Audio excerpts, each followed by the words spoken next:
దువ్వాడ శ్రీనివాస్ గారికి అలాగే దివ్యల మాధురి గారికి కలిపి దువ్వాడ జగన్నాథంని కోరుకుంటున్నారా అని కూడా ఒక క్వశ్చన్ మార్క్ ఉంది. దువ్వాడ జగన్నాథం ఎందుకు, ఇంకా మంచి పేరు పెట్టుకుంటాం. ఏంటది? అబ్బాయి పుడితే ఏం పేరు పెడతారు, అమ్మాయి పుడితే ఏం పేరు పెడతారు? అసలు ఏమన్నా ఆలోచించారా దాని గురించి? మేము ఇప్పుడు అడుగుతున్నా, ఇప్పుడు ఆలోచిస్తున్నారా? అంటే నేను యాక్చువల్ గా శ్రీనివాస్ గారికి రాజా అని పిలుస్తాను కదా. అవునవును. శ్రీనివాస్ గారి పేరు శ్రీనివాస్, నేను ముద్దు పేరు పిలిచేది రాజా. యాక్చువల్ గా శ్రీనివాస్ గారు ఎప్పుడు పెట్టుకోలే కానీ శ్రీనివాస్ గారి పేరు శ్రీనివాస్ చౌదరి అనమాట. They are Chowdary, Srinivas Chowdary. So నాకు అబ్బాయి, మా ఇద్దరికి అబ్బాయి పుడితే నేను రాజా శ్రీనివాస్ చౌదరి అని పెట్టుకుంటాను. ఓ మరి మీరు సార్ చెప్పండి, అమ్మాయి పుడితే ఆవిడ మిమ్మల్ని ఇప్పుడు 5 అమ్మాయిలు ఉన్నారు కదా, చాలా ఉన్నారు కానీ బట్ మీ ఇద్దరు అంటే మాధురి గారికి మీ ఇద్దరు కాంబినేషన్ పుట్టడం వేరే, అట్ ద సేమ్ టైం మీరు ఆవిడ ముద్దుగా ఏం పేరు పెట్టి పిలుస్తారు? ఆవిడ రాజా, మరి మీరు రాణియా? రాజు రాజు. ఓ రాజు అని పిలుస్తారు. ఓకే, సో కన్నమ్మ అని కూడా పిలుస్తారా? అలా ఏం లేదు, ఎందుకో కొన్ని ఛానల్స్ కన్నమ్మ అని పెట్టారు కానీ నన్ను రాజు అనే పిలుస్తారు. రాజు అనమాట. పోనీ అమ్మాయి పుడితే ఏం పెడతారు చెప్పండి? అసలు ఆలోచన ఉందా? లేదు, అమ్మాయి అన్నది ఉన్నారు 5 చాలు. పుడితే మళ్ళీ 2 దువ్వాడే రావాలి. 2 దువ్వాడ, అదే రెండో Duvvada second version junior.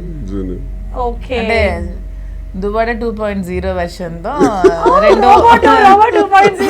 Duvvada 2.0 అనమాట. ఓకే, సో అలా పుట్టేసారు, అది కూడా ప్లాన్ చేసుకున్నారనమాట అయితే. అర్థమైపోయింది. ఓకే, అండ్ ఇప్పుడు చెప్పండి సార్, లైక్ అంటే మీ పిల్లలు ఎలా ఫీల్ అవుతున్నారు ఇది చూసి?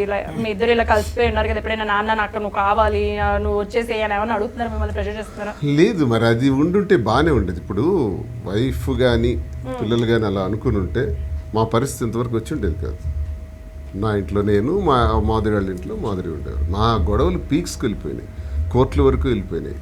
సొసైటీలో విపరీతమైన రప్చర్ కూడా జరిగిపోయింది. రాజకీయంగా నాకు డ్యామేజ్ కూడా బాగా జరిగిపోయింది. ఇంకా ఆ థింకింగ్ అన్నది ఎక్కడ లేదు, ఇంకా డివిజనే వచ్చేసింది. కానీ ఆస్తులన్నీ కూడా రాసేసాను, వాణి పేరునే రాసేసాను. ఈ యొక్క పెద్ద బిల్డింగ్ కానీ ఫ్యాక్టరీ, గ్రానైట్ ఫ్యాక్టరీ ఉంది కదా, అవన్నీ కూడా తన పేరునే రాసేసాను. పిల్లలు, ఒక పాపకి మ్యారేజ్ కూడా అయిపోయింది, ఇంకో పాప, ఇద్దరు డాక్టర్స్ ఇద్దరు కూడా. సో రెండో పాపకు కూడా ఇంకో వివాహం చేయాలి, అది కూడా బాధ్యత తీసుకుంటాం. వాళ్ళు మన పట్ల ఎలా ఉన్నారు అన్నది నాకు అనవసరం. తండ్రిగా నా బాధ్యత, మా ధర్మం, మేము తీసుకున్నటువంటి నిర్ణయంలో భాగంగా వాళ్ళు నష్టపోడదు కాబట్టి మా ధర్మాన్ని మేము ఖచ్చితంగా నెరవేరుస్తాం.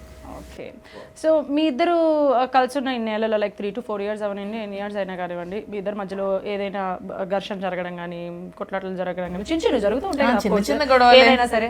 సో అలా జరిగాయి. నేను కొన్ని విషయాలు చెప్పినప్పుడు అతను వినరు, కొంచెం అప్పుడు నేను కోపం పడి అలుగుతూ ఉంటాను. అంతే, చిన్న గొడవలు, అంతకు మించి పెద్ద గొడవలు మా మధ్యన ఎప్పుడు జరగలేదు. అది కూడా గొడవ పడిన 5 minutes కంటే కూడా ఎక్కువసేపు నేను అతనితో మాట్లాడుకుని ఉండలేను.